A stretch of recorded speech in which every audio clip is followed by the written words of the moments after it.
বিসমিল্লাহির রহমানির রহিম। আসসালামু আলাইকুম রহমতুল্লাহ। ইনডেন্টিং ফার্ম বা ইনডেন্টিং এজেন্ট এর মূল কাজ হচ্ছে মূলত মধ্যস্থতা করা অথবা সোজা বাংলায় দালালি করা। যখন কোনো ইম্পোর্টার কোনো কিছু বিদেশ থেকে আমদানি করতে চায় এবং যদি সেই ইম্পোর্টারের নির্ভরযোগ্য কোনো এক্সপোর্টার বা ম্যানুফ্যাকচারার বহির্বিশ্বে না থাকে, তখন সেই ইম্পোর্টার তার পরিচিত বা নির্ভরযোগ্য কোনো ইনডেন্টিং এজেন্টের শরণাপন্ন হয়। ইনডেন্টিং এজেন্টগুলোর এক বা একাধিক নির্ভরযোগ্য এবং বিশ্বস্ত এক্সপোর্টার বা ম্যানুফ্যাকচারার বহির্বিশ্বে থেকে থাকে। এবার আসি আপনি কিভাবে ইনডেন্টিং ফার্মের লাইসেন্স করবেন। ইনডেন্টিং ফার্মের লাইসেন্স করা একটু জটিল বিষয়, কারণ এখানে অনেকগুলো পেপারস সাবমিট করতে হয় এবং সেগুলো অ্যাকুরেট না হলে আপনি প্রতি পদে পদে ঝামেলার মধ্যে পড়বেন। সেই জন্য ইনডেন্টিং লাইসেন্সটা একটু কঠিন বিষয় এবং আপনাকে শুরু থেকেই খুব সচেতনভাবে কাজটি পরিচালনা করতে হবে লাইসেন্স পাওয়ার পুরো প্রক্রিয়াটি। প্রথমেই আপনাকে, যদি একক মালিকানাধীন কোম্পানি হয়, সেই ক্ষেত্রে আপনাকে শুধু একটি ট্রেড লাইসেন্স ওপেন করলেই হবে। কিন্তু যদি আপনার কোম্পানিটি বহু মালিকানাধীন হয়, সেই ক্ষেত্রে আপনাকে joint stock companies and firms বা RJSC থেকে আপনার কোম্পানিটি অবশ্যই নিবন্ধন করে নিতে হবে এবং সেই কোম্পানির বিজনেস অবজেক্টের মধ্যে অবশ্যই ইনডেন্টর কথাটি লেখা থাকতে হবে। যদি ইনডেন্টর কথাটি ব্যবসার ধরনের মধ্যে লেখা না থাকে, তাহলে আপনি কিন্তু ইনডেন্টিং ফার্ম ওপেন করতে পারবেন না। যাই হোক, এরপর আপনাকে একটি ট্রেড লাইসেন্স করতে হবে। ট্রেড লাইসেন্সের ব্যবসার ধরনের মধ্যে লিখতে হবে ইনডেন্টিং হাউস। ট্রেড লাইসেন্স করার পর আপনাকে কোম্পানির নামে একটি ই-টিন সার্টিফিকেট ওপেন করতে হবে। এরপর করতে হবে একটি ব্যাংক, বাংলাদেশের যে কোনো শিডিউল বা তফসিলি ব্যাংকে একটি কারেন্ট অ্যাকাউন্ট ওপেন করতে হবে কোম্পানির নামে। এই কারেন্ট অ্যাকাউন্টটি ওপেন করা যথেষ্ট ঝামেলার এবং খুবই সমস্যার সংকলিত, খুবই ঝামেলার। প্রথমেই আপনাকে সেই কারেন্ট অ্যাকাউন্টটি করার জন্য যখন ব্যাংকে আপনি অ্যাপ্লিকেশন করবেন, তখন ব্যাংক আপনার কাছে একাধিক পেপার চাইবে।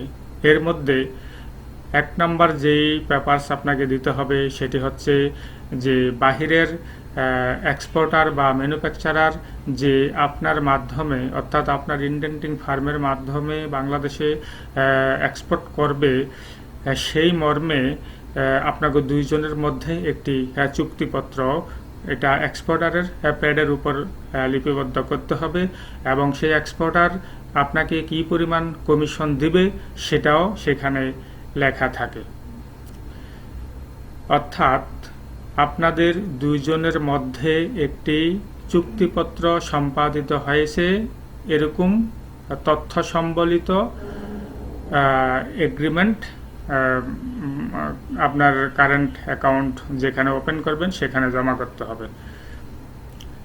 এগ্রিমেন্টটি অবশ্যই এক্সপোর্টারের লেটার হেড প্যাডের মধ্যে থাকতে হবে এবং সেখানে এক্সপোর্টার এবং ইনডেন্টিং ফার্ম এই দুই পক্ষের সিল এবং সাইন থাকতে হবে।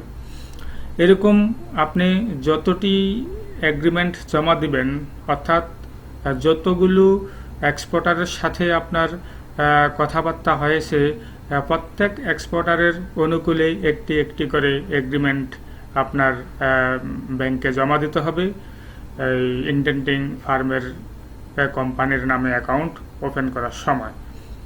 ব্যাংক আবার সেগুলো যাচাই বাছাই করে কোনো ভুলভ্রান্তি হলো কি না, তারপরে কোনো অবজেকশনেবল কোনো কিছু আছে কি না সেটা আবার তারা কারেকশন করে, সেটা আবার কারেকশন করে বিদেশ থেকে আনিয়ে সিল সাইল মেরে তারপরে আবার সেটা জমা দিতে হয় ব্যাংকে।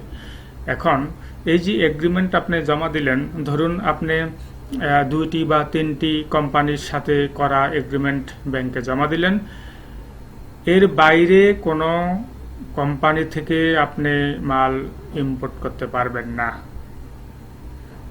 যদি আপনি ইম্পোর্ট করেন, এর বাইরের কোনো এক্সপোর্টারের কাছ থেকে, সেই ক্ষেত্রে তারা যদি আপনার কাছে কমিশন পাঠায়, সেই কমিশন আপনাকে ব্যাংক দিবে না, তারা কমিশনটা আটকে রাখবে। সেই জন্য আপনি যতটুকু সম্ভব বেশি পরিমাণ এগ্রিমেন্ট আপনি ব্যাংকে জমা দেবেন।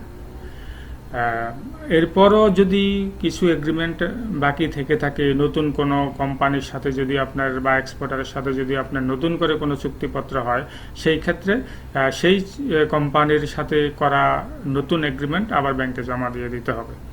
যাই হোক, আপনার অ্যাকাউন্টটি ওপেন করার পর এরপর আপনাকে করতে হবে একটি ইনডেন্টিং লাইসেন্সের জন্য আপনাকে অ্যাপ্লাই করতে হবে।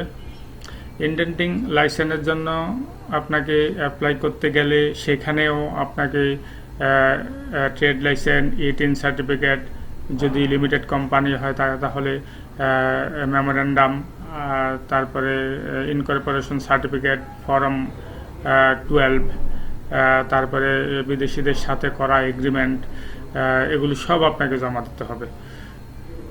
জমা দেওয়ার পর আপনাকে ইনডেন্টিং লাইসেন্স দেবে। এখানে একটি কথা বলতে আমি ভুলে গেছি যে ব্যাংক অ্যাকাউন্ট করার পর ব্যাংক আপনাকে যে সলভেন্সি সার্টিফিকেট দিবে, সেই সলভেন্সি সার্টিফিকেটের কপিও কিন্তু আপনাকে ইনডেন্টিং লাইসেন্সের আবেদনপত্রের সাথে জমা দিতে হবে।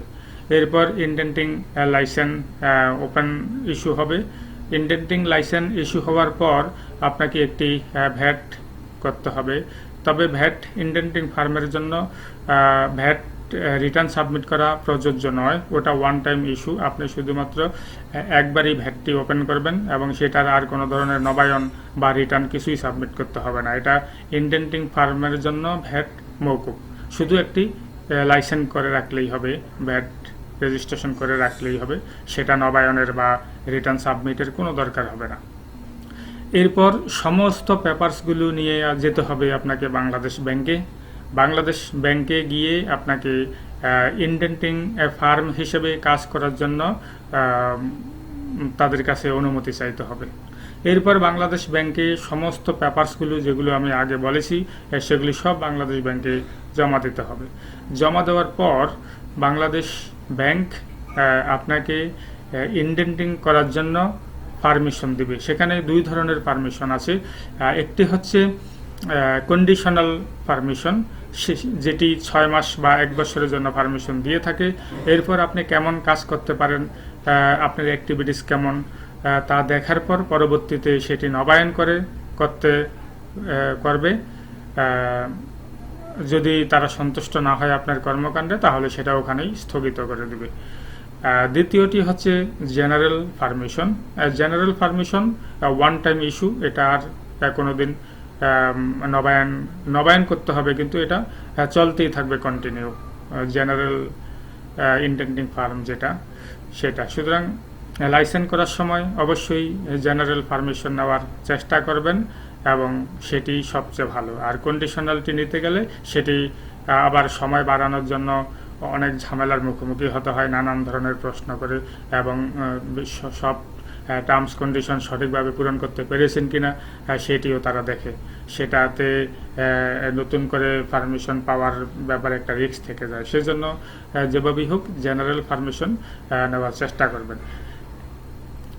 যখন আপনি বাংলাদেশ ব্যাংক থেকে পারমিশন পেয়ে যান ইনডেন্টিং হিসেবে কাজ করার জন্য, সেটা জেনারেল হোক বা কন্ডিশনাল হোক, এই অনুমতিটি পাওয়ার পর আপনার আর কোনো ধরনের সমস্যা থাকবে না, আর কিছুই লাগবে না। এরপর আপনি ইনডেন্টিং ব্যবসা করতে পারবেন।